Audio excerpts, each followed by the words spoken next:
The Friends of the Liesbeek have been active for 25 years. Myself only for the last 11 or 12. Before the Friends of the Liesbeek came around, there was no one on the river, not really any state involvement. It was just left alone. And a group of people decided to come together and develop a team. There was about 2 or 3 people at first, and yeah, since then it's just grown. The city operates in what we call silos. So the line functions of stormwater manage the flowing water, and stormwater includes roads. So the department's called Roads and Stormwater, and so they don't have an ecologist in the building. So the Friends started out as a group of concerned people who would basically just do a litter run every other weekend. In a city like the city of Cape Town, the road network is part of the stormwater network, and it all feeds into the river, which is also considered to be part of stormwater network.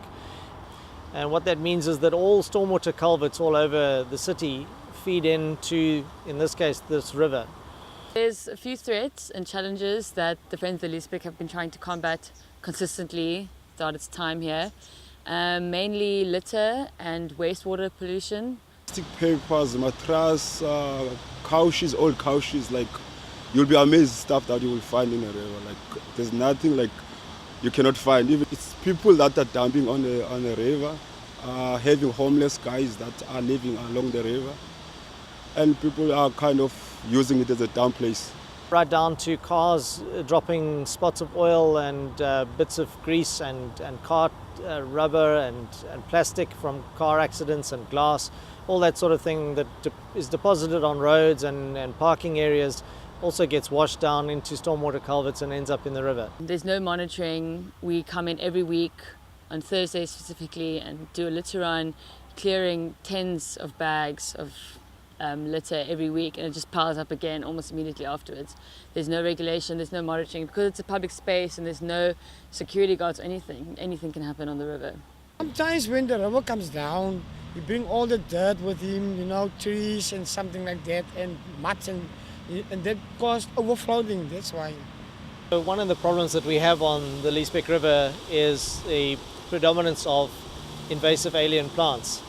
And alien just means that they're not from this place. Alien plants constitute most of our gardens, but it doesn't necessarily mean they're bad. Invasive plants, on the other hand, are those that can multiply without check. So they don't have any natural predators or pests, and they don't succumb to anything, so they grow out of control.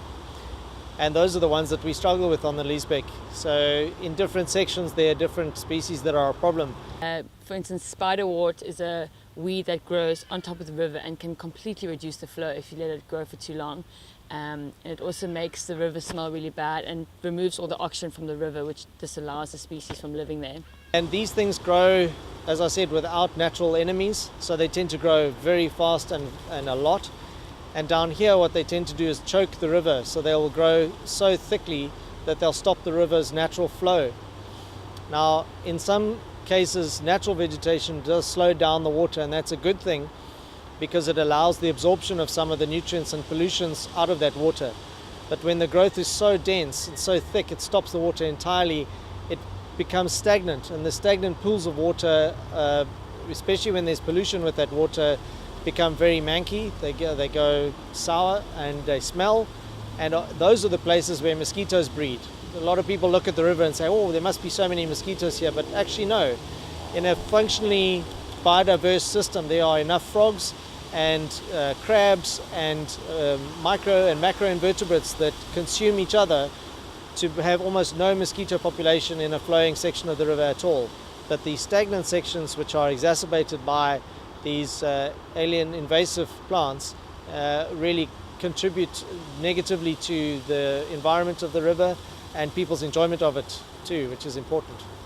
All these years ago, Roads and Stormwater, a section of the municipality, built canals along areas of the river that were close to residential areas to prohibit the damage that flooding would cause on the areas around the river. So by building up cemented canals, you allowed the stormwater from the drains to run directly down to the Black River and to the ocean, instead of it maybe like overflowing onto the property around the Liesbeek. But now there isn't really much use for it anymore because flooding is not prevalent so much. I mean, as you know, this drought now, there's not many heavy rains, and it actually just inhibits any sort of habitat growth along the river. So areas where there are canals, the water quality is really low.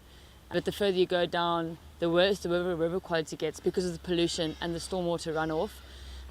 So up here it would be really good quality, and the species you find are really highly sensitive because they need very good water quality, so they live here. And further down, as the water quality decreases, the species sensitivity decreases, and you don't find as much species or habitat or vegetation because of the canals primarily and the stormwater runoff. We are in the lower Rosebank section, or lower Rosebank section. We call this the N2 bridge section, and it's the lower reaches of the river, so the water is flowing a lot slower here. Although today it's flowing quite fast because we've just had some rain, but this section in general, the water flows a lot slower, and it's had a lot more time to be impacted by people and humanity and urbanization along the way. So this is typically a highly impacted section of the river, lots more pollution, lots more litter, and maybe a little less wildlife than in the upper reaches of Bosch and Heuvel. Obviously, the urban question is becoming bigger and bigger every day as more and more people are moving to urban areas and to cities. Urban and nature are the two things that are now really tying close together. We have a individual responsibility to look after the natural areas within urban cities because they're becoming fewer as urban areas expand. And the Liesbeek River specifically is an amazing example of urban climate resilience, showing that a natural river like this that holds so much ecology, biodiversity and homes for species can actually survive. So it's a really good example of that. Right, well there's many ways the community can get involved in supporting conservation on the Liesbeek River, bearing in mind that this organisation was started 25 years ago by a small community group, 10 to 15 friends who got together every other weekend or so to pick up litter in the river. And currently we've grown to the point that there are many examples, many options for a person to become involved. You could get involved in the monthly litter collection that we have down at the observatory section, but there are also other options if you're not so keen to put on a wader and get stuck into the water.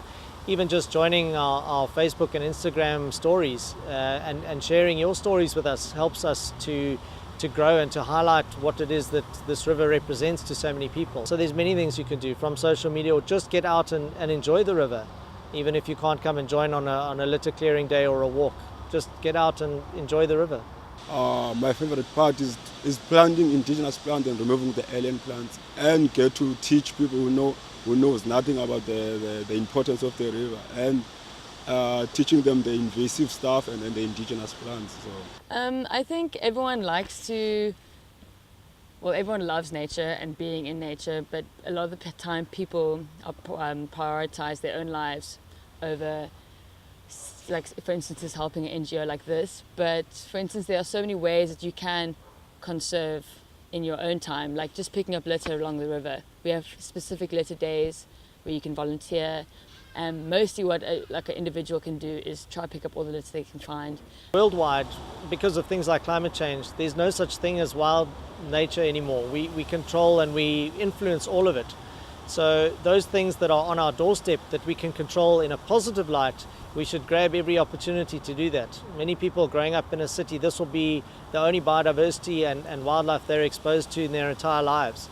So it's extremely important to ensure that is a resilient and strong biodiverse system that can survive both human impacts, positive and negative, and provide benefits to people into the future. Conservation is everything to me. I don't see a point in living on this earth if you're not trying to save it and sustainably. You have to respect the land you live on because they're respecting us, and it's a cycle.